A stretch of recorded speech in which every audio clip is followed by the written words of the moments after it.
How's this for some pigskin serendipity? 7 years ago at the 2018 draft, Dave Caldwell and Doug Marone's Jaguars were a little too high on their own supply after almost going to the Super Bowl with Blake Bortles. So with Louisville's Lamar Jackson still on the board, the Jags used the 29th overall pick on Taven Bryan? Taven Bryan! Spoiler alert.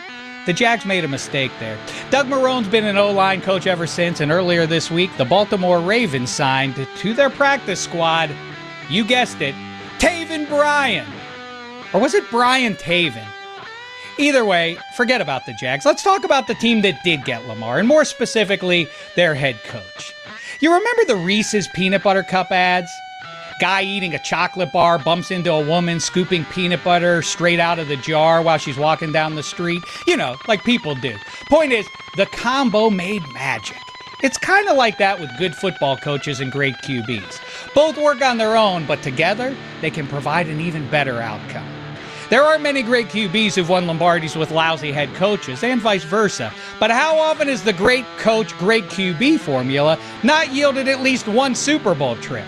Now listen, John Harbaugh's nice and consistent. He won a Super Bowl with Joe Flacco, but of course had to pay that worth it but heavy Super Bowl winning QB tax after Flacco won that Lombardi. But then they missed the playoffs in 4 of the next 5 years. And by November of 2018, Baltimore was under 500. And here's the part a lot of people forget. Look it up if you don't believe me. Harbaugh and ownership actually agreed to part ways after the season. Until Flacco got hurt, and rookie Lamar went in, and the Ravens went 6-1 and won the division. And see, Brian Daboll, there's hope for you yet. And Harbaugh unpacked those moving boxes, and in 2019 went 14-2, and Lamar won the MVP, and Harbaugh got tons of credit for his nimble genius. And they all lived happily ever after. Except 7 years later, still no peanut butter cup. The Lamar Harbaugh Ravens, were a lot of people's Super Bowl favorites, and 1-3 in the 17 conference playoff era wouldn't be a killer, but it wouldn't be good either. Not with Lamar's ongoing postseason habit of being a little less good, and now Derrick Henry's fumbling issues, and this garbage defense. And if the Ravens don't turn things around soon, Harbaugh might be asking Doug Marrone to mutually agree to put in a good word for him. Well, unless Taven Bryan has a good arm. Or Brian Taven.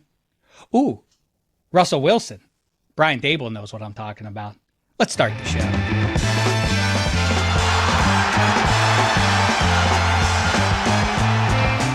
Yes, hi and hello, fellow football Americans. Sports Illustrated's Matt Verderame and the Le Batard Show's resident list king, JuJu Gotti, are on the way. Bradley's in NYC. The Fuentes brothers have the con in Miami. Your old pal Dave here in LA.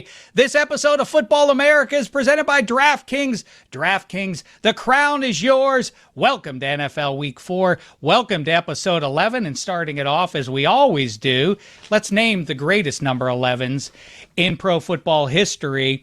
I've got it, fellas. Danny White, the guy who took over for Roger Staubach in 1980 and did pretty well. Drew Bledsoe started a Super Bowl, of course, for Parcells and the Patriots.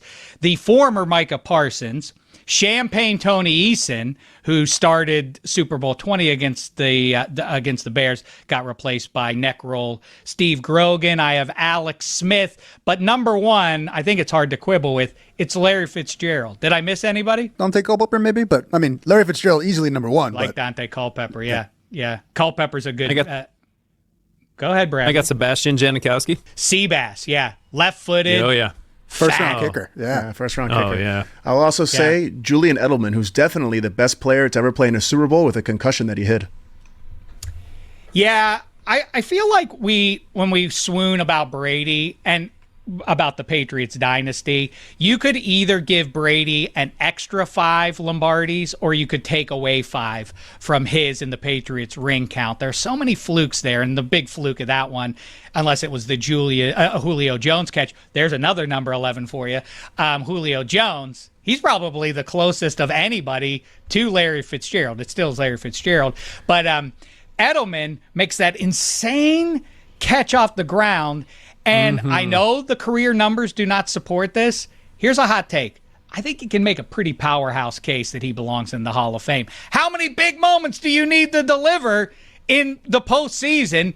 a.k.a. the whole point of the entire NFL season, to then still be left out of the Hall of Fame. How say you, Fuentes Brothers? I mean, he's definitely a big contributor to a lot of those big Tom Brady moments. So I get the thing is, when he got categorized as like that slot receiver, that safety blanket, I think it was always going to be hard to put him in the same category as like a Larry Fitzgerald or Julio Jones or something like that. And one more thing before we forget about Larry Fitzgerald, still one of the craziest stats of all time, more tackles than drop passes for Larry Fitzgerald. Sheesh! One of the great sports stats out there. Before we Nice before we stat. dig really into Week 4, some biz here to get to. First, big news. I'm updating my Super Bowl 60 pick. I'm sorry to have to do it, but of course I'm going to Finally, react. here we go.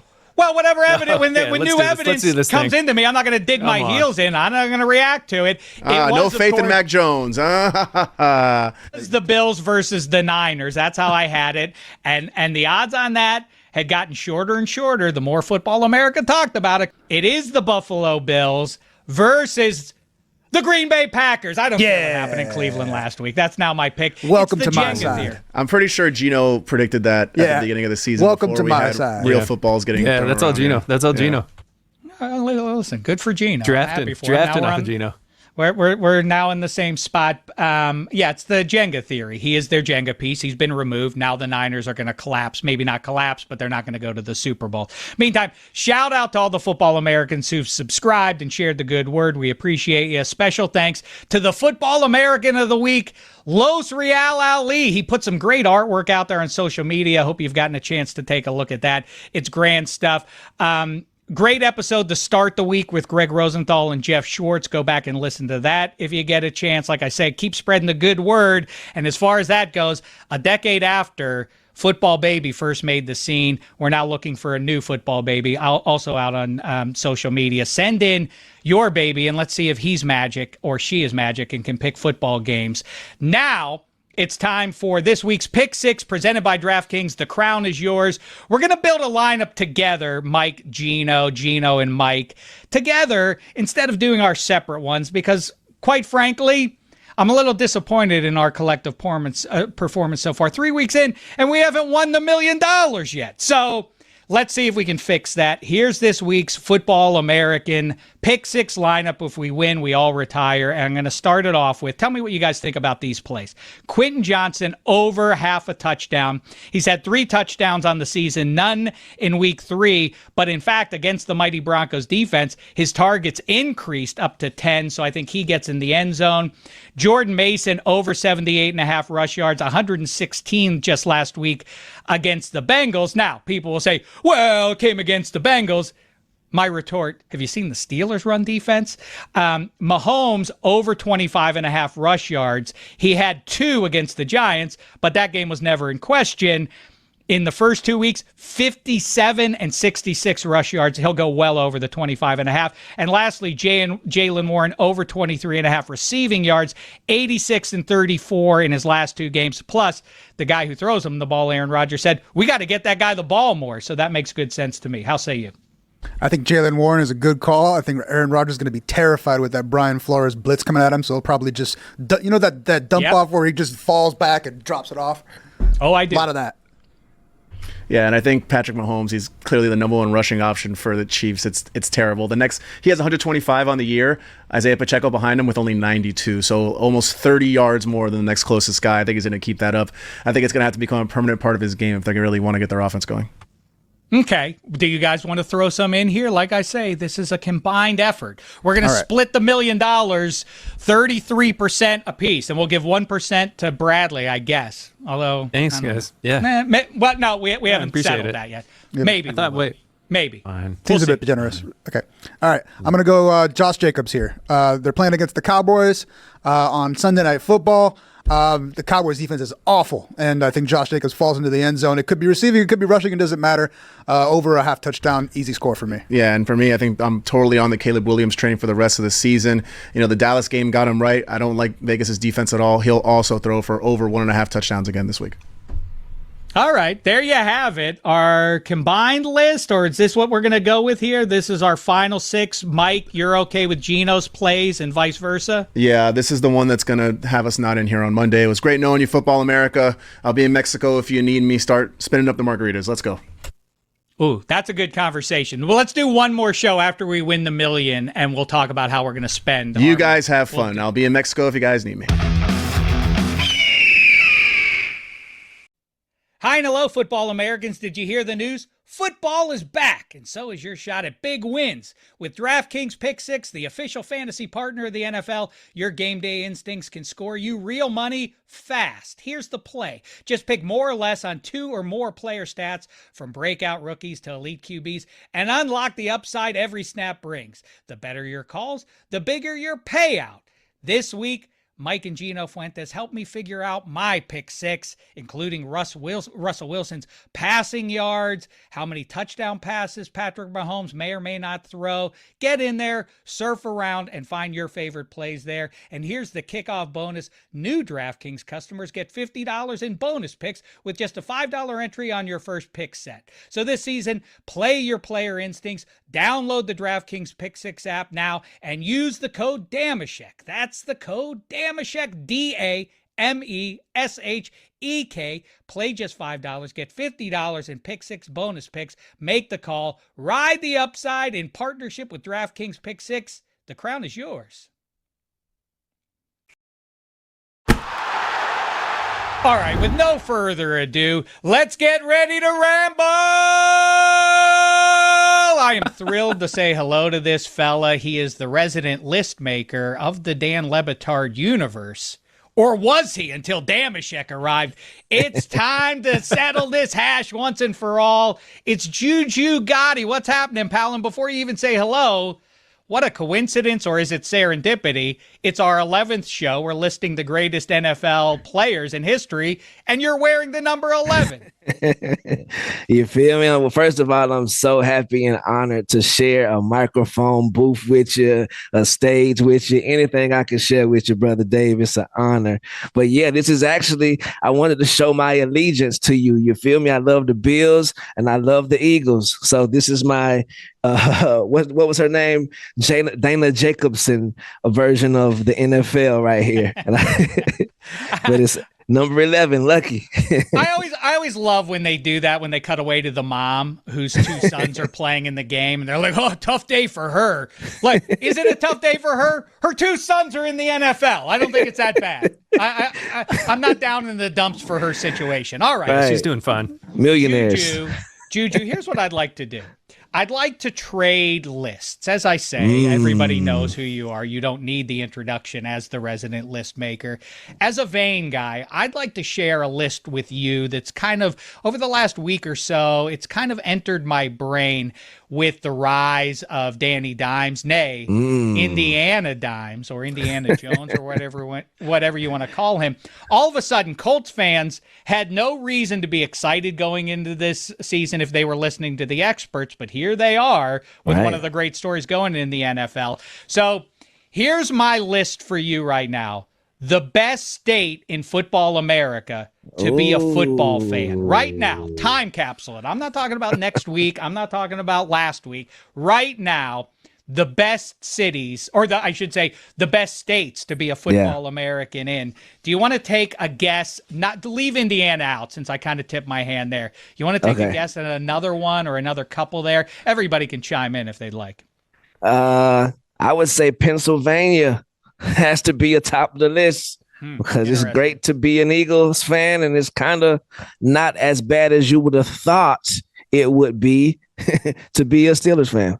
Okay. All right. That's a good note there. Let me very quickly fire through some ones that would be, I'm guessing, in people's minds, if they had been in a coma for the last 5 or 10 years and they just woke up, you would certainly say, well, Texas is always a good place to be a football fan. Not Texas, though. The Texans stink. The Cowboys are kind of an embarrassment and traded away their former number 11, Micah Parsons, in case you didn't hear. Texas is good, but Arch Manning's a little bit of a disappointment. Now, A&M, TCU, Texas Tech, Houston, undefeated collectively, but that doesn't offset what I just said. Illinois, the Bears are are only okay. Illinois got shamed last week by the Hoosiers. Northwestern's bad. It's not Missouri. The Tigers are undefeated. But what else is new? The Kansas City Chiefs are dragging down the whole state. So, okay. Tell me what you think about this. Where's Cali in all this? You got USC's 4-0. You got both the Rams and the Chargers are doing pretty good. San Francisco's 3-0. They're in there. They're in the just missed category. Also, New York, you have the Bills riding high right now, and the Cuse is 3-1. Their QB got hurt, though. Michigan. And we got Jackson Dart, baby. That's New Jersey. York, that's New Jersey. That's true. Point I made taken, no point mistake taken. by omitting the Giants and the Jets. They belong to the Garden State. Fair. Michigan That's has fair. the Lions, and they have Michigan, but Michigan State's no good. Arizona is a sneaky one here. You have the Arizona Cardinals, still good even after their loss, and Arizona State and Arizona are a combined 6-1.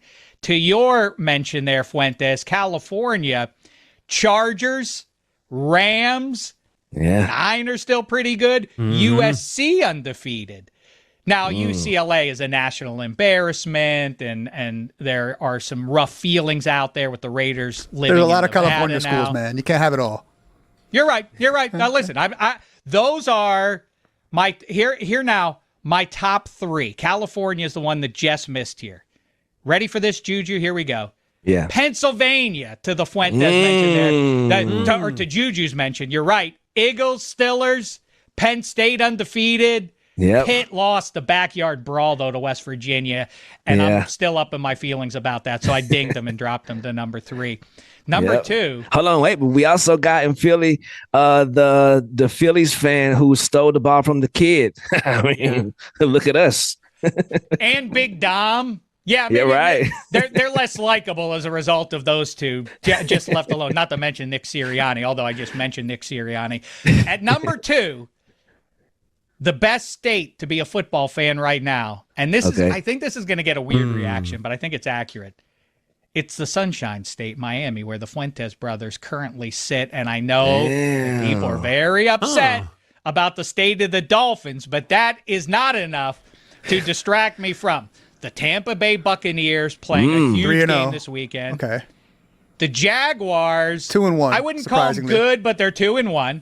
You have the U. A lot of people are calling them the best team in college football right now. Who throws a flag?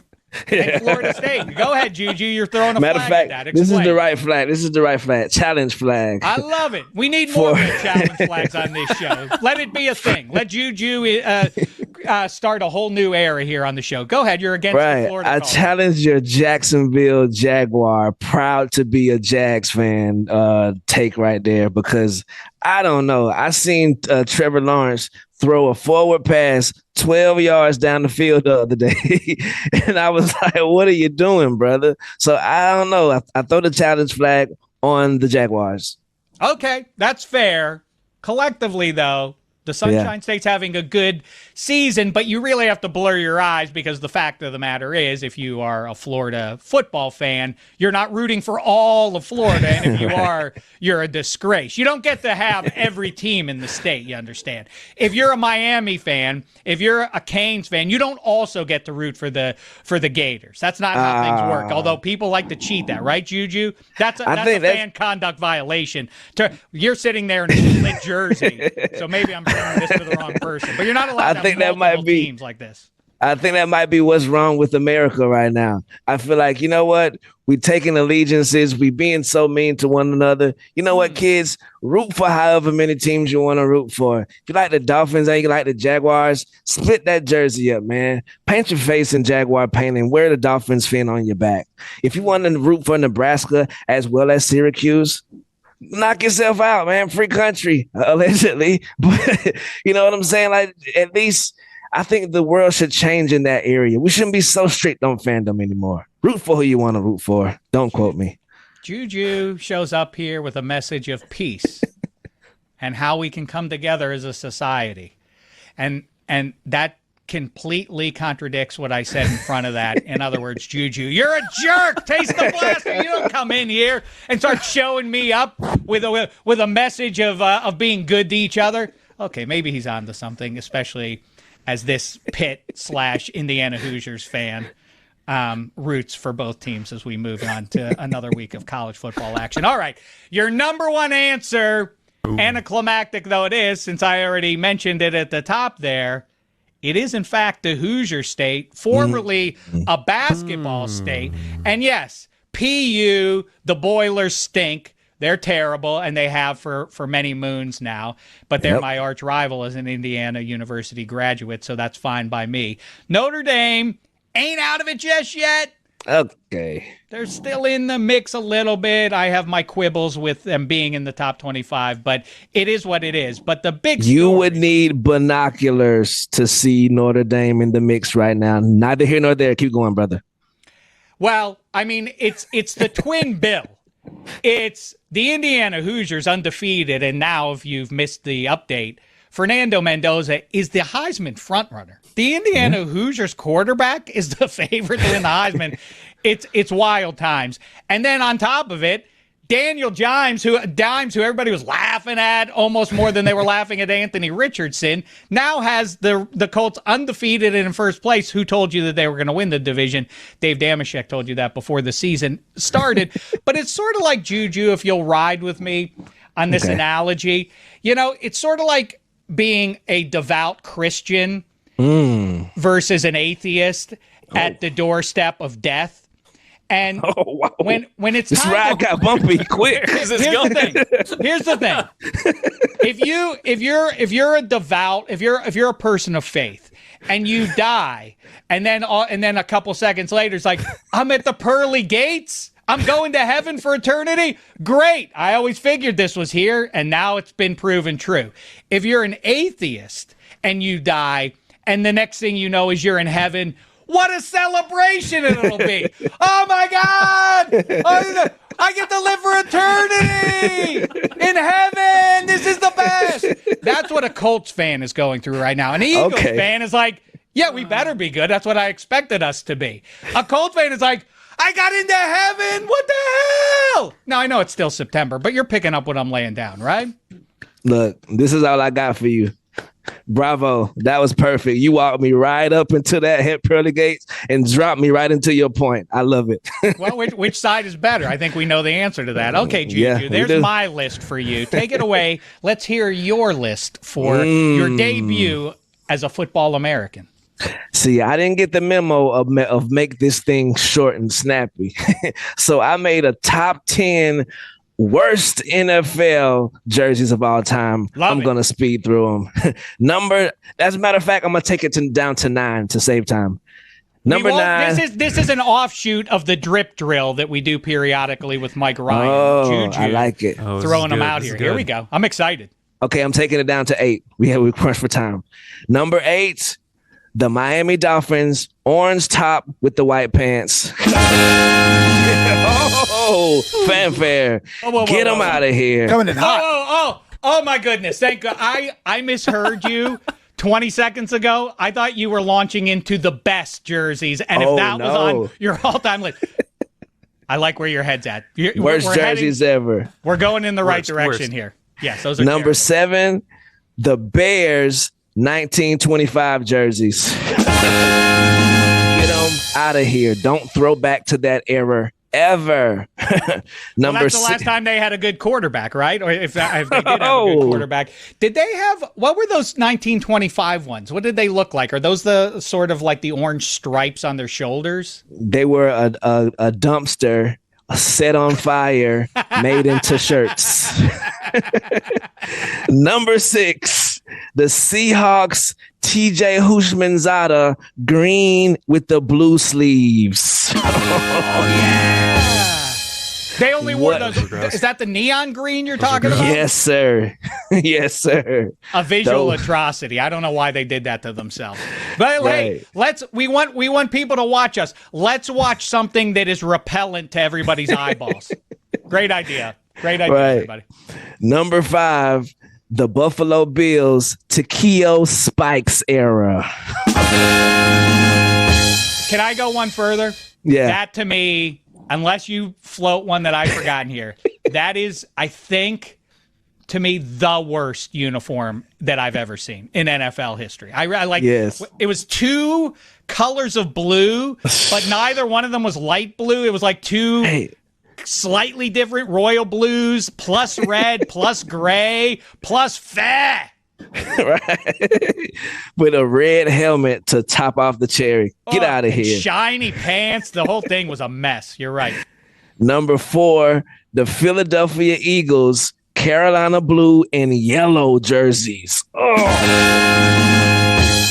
Senseless. And I don't care what the history books say about, they had those at one point. It's to say, like, but the Red Sox do that now, too. Exact same color scheme. Yeah. So that should tip you off, Philadelphia, that you made a mistake. Donovan McNabb and the rest of you wearing those. It's such a shame, too, because the Eagles have, I think, on the short list of best retro uniforms available, the 1960 ones. Yep. Mike Vick wore them once. The green, the royal green, the Kelly green hats and the white pants. Simple and grand, right? Right. Randall Cunningham. Yeah, eat your heart out. I love those. Yes, he looked good too. Number 3, the Broncos 1980 yellow and brown. With the yellow and brown socks. What are we doing? Do not throw back to that ever. What? Jay Cutler is rolling over in his damn grave every time you wear those jerseys. Did Cuddy have to wear those? I didn't remember Cuddy. He's so pleasant all the time, so I can't imagine he would have had the Broncos fans actually protested. Those jerseys were so bad that they protested. We need new colors. Like, that's how much the fans hated it back in the day. Is that where the orange and blue came from? Really? Yep. I didn't know Yep. that. I think it's funny. I think they're regionally specific. I think they fit San Diego sand and, beach vibes and the Padre, a Friar and Brown. I think they look good there. And the other brown and gold team out there is not in that. Bottom line is, I think those... the white jerseys with the brown pants, the thing that makes everybody hate them is the vertical socks. Those are silly looking. Yep. I don't think they're that bad otherwise. I know everybody hates them except me, but I think they're halfway decent. In fact, I think the late Elway, Terrell Davis era, that navy blue, I think that's way worse. I really do. I think that's a repellent uniform. Oh, man. But, I mean, that's like saying, you know what? I like your outfit except that shirt. Like, for the NFL, we see the socks. So, no wiggle room there. It's like when the broadcaster says, like, hey, as a matter of fact, this offense has not played that badly aside from the turnovers. Right. Like, yeah, well, those do happen to count in the box score, and they do impact the final result. So I think they are not just a small matter to gloss over. Okay, touche. Yes, sir. Number 2, the Pittsburgh Steelers, 1933, black and yellow. It met in a V, but had a logo here. Ugh. You know what? I'll take that. I was worried you were going to go with the jailbreaks. Don't go with those, because those look cool. I know that those look good. You don't see those often, but that doesn't make them bad. Those are the most striking get-ups there are. I don't like when they wear the Steelers wear the gold hats. I'm with you completely about the way throwbacks. It looks like they're wearing a baby carrier. You know those papoose Bjorn. things? Yeah, baby Bjorn. That's exact. If you look at it, they're wearing a baby Bjorn carrying the Steelers' old logo on it. Right. I don't care for it. Yes, do away with those. Right. And the number 1 worst jersey combination uniform NFL of all time. The Green Bay Packers, navy blue and khaki pants. Those are with weird. the leather helmet. Get out of here. But it's like a fake leather helmet too. It's not right. It's like an imitation fake helmet. Right. I admire the effort. I haven't really leaned into that, where I come down ultimately, because it's kind of cool that it looks like an actual leather helmet. No, but then again, just pull the leather helmet over what you're already wearing or something like that. If you're going to go that far. Yeah, I think you're right, Fuentes. That is about now. The worst, I don't know about that. JuJu Dynamite stuff here. Before we let you go, though, since you're down south somewhere in the state of Georgia. By the way, Georgia, not the best place to be a football fan. Thank you, Falcons. The dogs are right back where you expect them, but the Falcons are not where I expected them to be in the NFC South standings so far. Go Yellow I'm curious Jackets. about this. Can you? Yeah, that's right. Can I? Yeah, they pulled a big upset there and all of that. Quickly, what are your thoughts on this? Okay. Why does it seem, and maybe it's just my perception, but I think by record and otherwise, you can check this out in terms of Lombardi count and everything else. The AFC South is pretty much the worst division in the NFL, but I wouldn't say the NFC South is draping itself in glory either, even with the Drew Brees run and Sean Payton that they had. And, the Panthers have been to a couple of Super Bowls, but overall, I guess you had the Brady mercenary year too. But still, neither division. I would say those are the two worst divisions almost every single year. Do you have any logic of why this would be the case? See, what had happened was Mercury was in retrograde. I think about a couple weeks before the AFC South and NFC South were created. That's a bad omen. It's pretty much a bad omen. I think they walked under ladders during the meeting of naming the teams. Crossing that happened. You see what I'm saying? Yeah. Gino, he was there. He knows. He got the same information. Yeah, it was bad. The Panthers chose their mascot to be a black cat. Right, you're inviting. I hadn't even thought of that. Yeah, come on.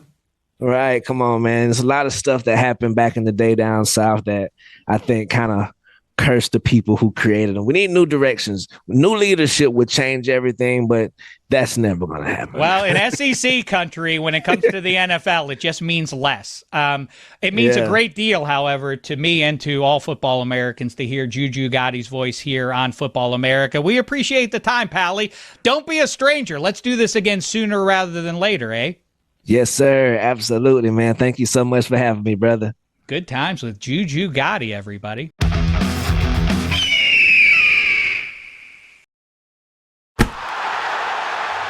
All right, this guy's one of my favorite in the business. You know him from his great pages and his talking for Sports Illustrated.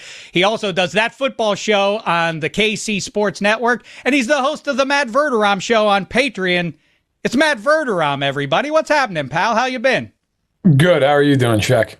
What a pleasure to speak with you once again. I know you're probably, as a fan, a little down in the dumps given the state of your Chiefs, but they have a chance to turn it around. And how, as we jump into the picks here, and we'll tick them down 5 all the way down to 1. Big game for the Niners, I think, this week. I suspect you were listening intently to the top of the show, but just on the off chance you missed it, I announced that the Niners ceiling has lowered, Jenga theory and all that. The Jenga piece of the 49ers defense is Nick Bosa. He's been removed. That means they can maybe make a playoff run, but they are not going to be playing a home game in the Super Bowl this year. How say you? Oh, no, I didn't. I mean, look, I may be a lower on them than you in the sense. I never thought they were much more than a team that could maybe win a playoff game. Like they've gotten old. They've gotten really old in a lot of spots. Trent Williams is old. Now Nick Bosa's out again. This is, I believe, the second time he's blown out his knee, and he's out for the year. Look, I mean, Ayuk's still coming back.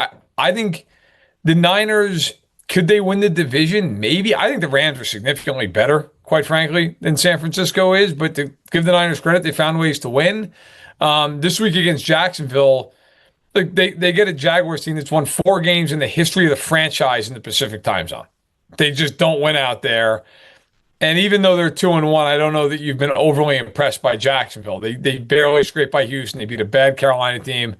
I think the Niners get to 4-0 this week, and yet still I'm not really – there's nothing that makes me think this team is going to make a deep playoff run.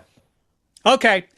Well, I'm now off of the Niners as a Super Bowl contender. I think if the Jags pull this one out, and I think they have a chance to do it, they will be a very sneaky 3-1 sitting there. But okay, let's get into it. At number 5, if you have a limited window of time to sit down and watch pro football on Sunday, these are the games you absolutely positively want to be tuned in for. And if you want to make it a little more interesting, we're about to try to help you do that. Packers, Cowboys, classic rivalry, goes without saying. Made even better by Jared Jones, for some reason, trading Micah Parsons, all this talk about, well, we won't trade him within the NFC East, but you did trade him to the arch rival for decades and for half a century. That's who you traded him to. Anywho, Cowboys +7 without CeeDee Lamb here. 47.5 is the total on this one at the time of the recording. How say you on how this one goes, Verderame? I know it's a big number, especially if you're on the road, but I would take the Packers to win and to cover. To me, here's the number that scares the hell out of me. It's 126. That's the amount of pass attempts Dak Prescott's had this year. That's the most in football. And if Green Bay with that pass rush knows that you've got to sit back there and throw the ball to a CeeDee Lamb-less offensive team, not good. That is not. They're without Cooper Beebe up front. They are missing multiple linemen at this point in time. The first round rookie that they just took, Booker, he's out for 4 to 6 weeks. They are just in a bad way right now on offense, and that defense is horrendous. Caleb Williams threw for 298 without even trying. Russell Wilson threw for 450 and they got benched after one more game. Look, Rashawn Gary is kind of the quiet man in all this. He has 4.5 sacks. He's leading the NFL. Everybody's talking about Parsons. And Parsons has been great, but Gary's reaping the rewards of it. That's right. I think this game could get out of hand in the second half, and they've got to drop back and throw the ball. I'm with you. Everything you just said there. I think that if that number seems low to you, you say it's a big number on the road, but I assume it has something to do with what everybody just saw. They lost to the Browns. Listen, in the NFL, we talk about it all the time with our mutual pal Jeff Schwartz. The NFL is not college football. Win by 1 point, win 3-2 or 78-77. Who cares as long as you win the game? Well, the Packers didn't win that game, but I think they bounced back here. I got it 33-20 Packers. Next up, gotta wake up early. Don't forget to set the alarm, especially if you're on the West Coast. The Vikes and the Steelers are over in Dublin. Shout out again to our pal, handsome Hank Hodgson, the king of international football. Another little medal to add to his growing jacket of success over there. Steelers, a dog in this one, +2.5, 41.5 is the total on this one. Big takeaway is Brian Flores, who was a consultant on that defense a couple of years ago with Mike Tomlin, going up against Mike Tomlin. How say you, Verderame? I went back and forth in this game. I think I like Minnesota for this reason against your Steelers. Look, Flores has been the play caller twice against Rodgers. He's 2-0 in those games. They played each other last year when Rodgers was with the Jets, ironically in an international game. And Rodgers threw 3 picks, lost in that game. The thing that really concerns me, too, is Pittsburgh's 2-1, but they have been massively outgained in these games. Even the games they've won, they've been outgained by 300 yards.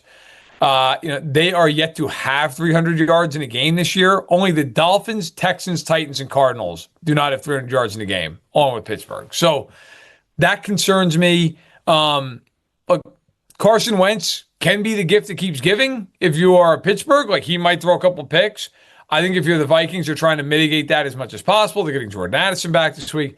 I like Minnesota in a one-score game. I do think it's close, but I'll take them to cover slightly. I think they do win in what is technically a home game for them internationally.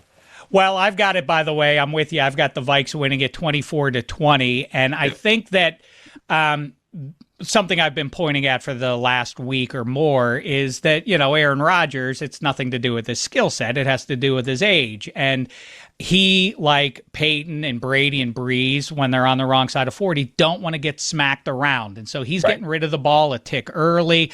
I think that gets further exposed by Brian Flores.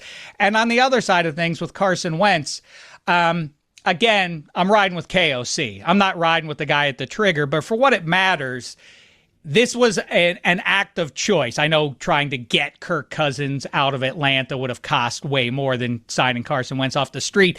But in a way, I think that was vaguely telling. You could have undone things and said, let's give ourselves the safety valve named Cousins and bring him in with the kid sitting down. They wanted to get Carson Wentz. They trust him. It can be a punchline to the rest of us, but I trust KOC and I do trust that defense. And I think that my prediction is, and I hope to be wrong as a Steelers fan, I think this is the game where what I'm talking about and what you talk about, the offensive line and Rodgers trying to unload the ball a little more quickly, really gets exposed. And by the way, one more thing about the Vikings offense, I think Jordan Mason has a chance to gash him. And you say, well, he did that last week. They did that last week against the Bengals. And to what Verderame just said, have you seen the Steelers' defense this year? It ain't any good either. It's not been good. It's not been good. Okay, next up, I know that Verderame, he's the guy who led the way on this call. I know not very many people were talking about this 3-4 years ago, but Lou Anarumo was the secret sauce of the Bengals being playoff and even Super Bowl relevant. For some reason, we can talk about that another day. The Bengals decided to move on from him. Yeah. I predicted before the season this would be a Vic Fangio, poor man's Vic Fangio level success for the Colts. So far, I've been made to look smart there. Colts at the Rams, LA laying 3.5, 49.5 is the total. I like the Rams as much as you. The only thing that concerns me is Matthew Stafford's ticking time bomb of a back. That's the only reason why I can't go all in on that team. But anyway, in this one, how say you? I like the Rams to win at home. If it was in Indianapolis, I might take the Colts. Look, Jones has been great. Like, legitimately, he's been really good. I think he's third in passing yardage in the league. He's been everything they could have ever dreamed of and then some. Look, defensively, we're going to find out how good they are because they have played three teams that have no offense. The Dolphins are terrible. The Broncos are not terrible, but offensively, they're not good. And the Titans are horrific. This Rams team is going to stress them. And I think the big key to this game is can they stop Kyren Williams? They have not been great against the run this year. That has kind of been the one weak spot for them. If Williams can run the ball, that opens up time of possession. It opens up if they can score touchdowns off of those drives. Then all of a sudden, that Rams defense, which leads the league with 12 sacks, can get after Indy. Now, that's the matchup. The Rams defense, 12 sacks, tied with Denver for the most. Indianapolis, best sack rate in the league against, 2.2% of the time. Who wins that battle? Well, I think if you can run the ball, you can get ahead. You can force him to throw the ball more predictably. It changes things. Look, I think the Rams win like 26-22. I have them like covering by a half a point. I think it's right on the mark. I think this game's really hard to bet. I would shy away from it because I think it's right around the total. I think it's right around the number. But I do like the Rams. I think they find a way to win this game, get to 3-1.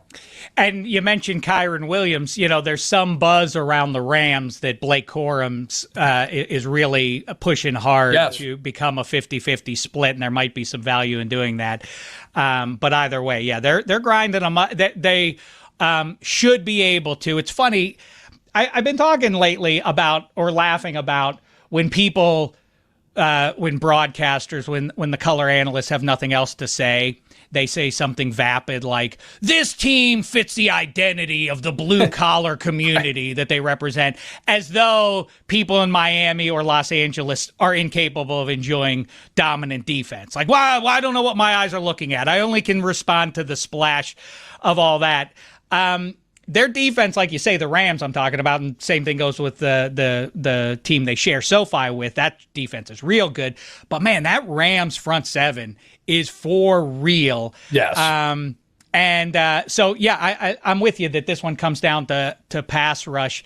I'm going to go with you. I'm going to ride with the Rams here. And if the double whammy happens, the story emerging out of the AFC South may well be like, oh, the Jags are in first place? There's a potential that could be what we're talking about come Sunday night.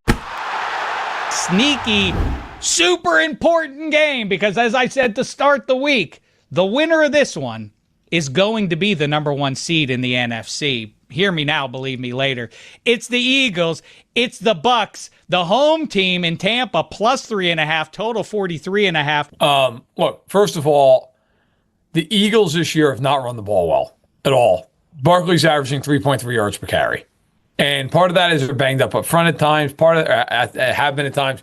Part of that is I think teams are basically saying, listen, you're not running the ball. Like, we are going to do whatever we got to do to take away the run. It doesn't feel like the offense is gelled. Didn't have to be fair to Philadelphia. They came back against the Rams and had a huge run in the second half. Hurts threw for over 200 yards in the second half. I feel like if they're going to beat Tampa, they're going to have to throw the football. Like, you're not going to run all day on Tampa with Vita Vea inside. It's a defense, by the way, that is fifth best in the NFL, allowing 3.6 yards per carry. So How do you explain that? Kalijah Cansey out. If you would have told me he's not going to be there, he's one of their 3 best defenders, and this was not a touted defense coming into the year. I explain it because they have Todd Bowles and they run blitz the hell out of everybody, and they're just going to make you beat them. I mean, they drafted Benjamin Morrison, they drafted Jacob Parrish on day 2 of the draft this year, slot corner, perimeter corner. I think this game comes down to, can Devonta Smith and A.J. Brown toast that secondary? Jamal Dean is the one corner they have who's a good player. McCollum is so-so, and then you have those rookies I mentioned, Parrish being the guy who's played inside, played like 70% of the snaps. Can Tampa hold up against that duo? If they can, I think they win, because Tampa has really kind of owned Philadelphia over the years. They played very well against them. Of course, they killed them in the playoffs a couple of years ago. I like Tampa. I know every game's come down to the final play. I get it. It's a little wonky against the Jets. That game was really over, and then the Jets blocked the field goal and ran it back for a touchdown. I think the Bucs right now are playing a little bit better football. I like them to win by a field goal in this game.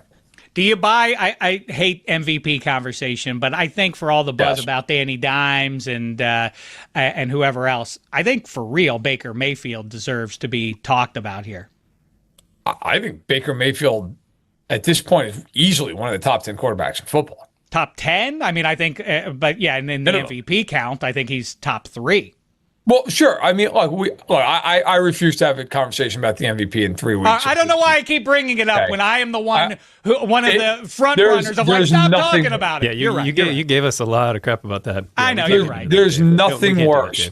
Okay, we did this 4 years ago with Sam Darnold when he was in Carolina. It's look at Sam Darnold, and then 8 weeks later, P.J. Walker replaced him. Okay, I don't give a damn. Thank you for that message of rational thought. I'm sorry I took us there. I do like Tampa in this game. I think Baker's playing very well. It does concern me the Bucs have one receiver left, and he's a rookie, but I think they can run the ball with Irving, and they can take some of the load off of the passing game in that regard. Well, the only thing that gave me any pause is what you just said there. No Mike Evans. Chris Godwin appears to be on his way back. We'll see if he's out there with Ibuka. Exactly. Still, guess what? Matt Verderame and I park our cars in the same garage. I've got the Buccaneers 24 over the defending champs 23, and that brings us to number 1. And this one feels massive. Now, I did the monologue at the top about the importance of the game to the Ravens, where they sit, and how bad it would be to get to 1-3, specifically for Lamar Jackson. We can pretend that it doesn't make a difference as long as they're in the tournament. It does matter, though, if they have to play a third game. And that 1 seed is getting pretty far in the rearview mirror, and specifically because we have not seen a consistently high level of performance, or as high as he plays in the regular season from Lamar Jackson. Yeah. He's a tick less than what he is, and that has lost him a game or two, and we can point fingers at Mark Andrews or whatever else, but he is the man, Lamar Jackson, so a third game is not a small matter. Obviously important to the Chiefs as well. I heard Dan Orlovsky, though, on Thursday morning say, if the Chiefs lose this game, they're in real trouble of getting into the playoffs. There's 7 teams, okay? There's 7 teams a conference. They're not in real jeopardy. Also, has anyone seen the AFC? You might be able to get in the playoffs at 8 and 9. I don't think. I don't think there's a huge. Look, the Chiefs are making the playoffs if they're not hurt. There's no world that team's not one of the 7 best teams in the AFC when they're healthy. There's no way that's happening. Well, listen, Devil's Dameshek, nobody is going to be 100% healthy. It is a huge thing that Xavier Worthy is on his way back, and I think that will loosen things up. Obviously, I'm going to hold off on my pick, though. You go ahead here. I will tell you, and I'm sure you're aware, the Ravens injury report is insane. Matabike's not playing. Van Noy's not playing. It seems like Ricard's probably not going to play. Ronnie Stanley has been out of practice first 2 days. That's a ton.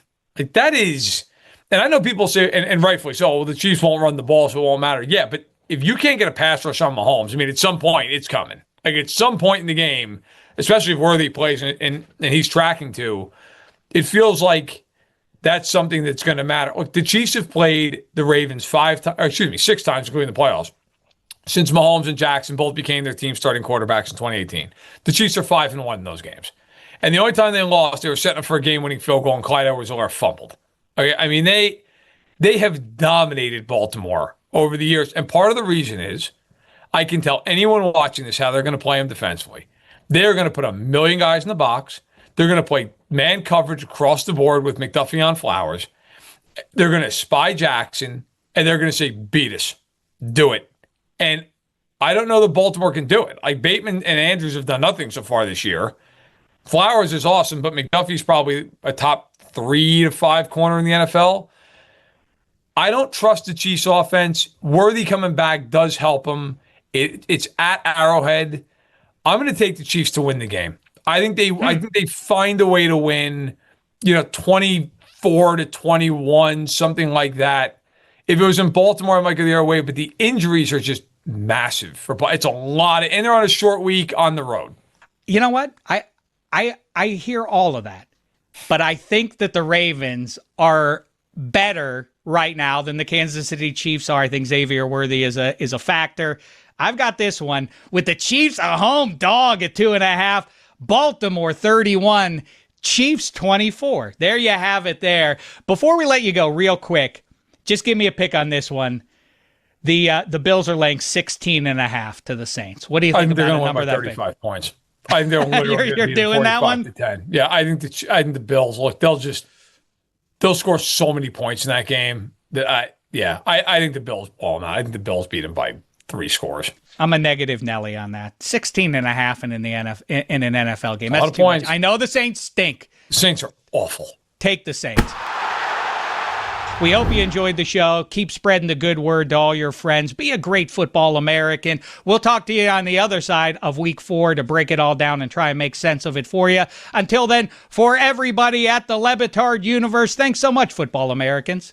It's been a thin slice of heaven.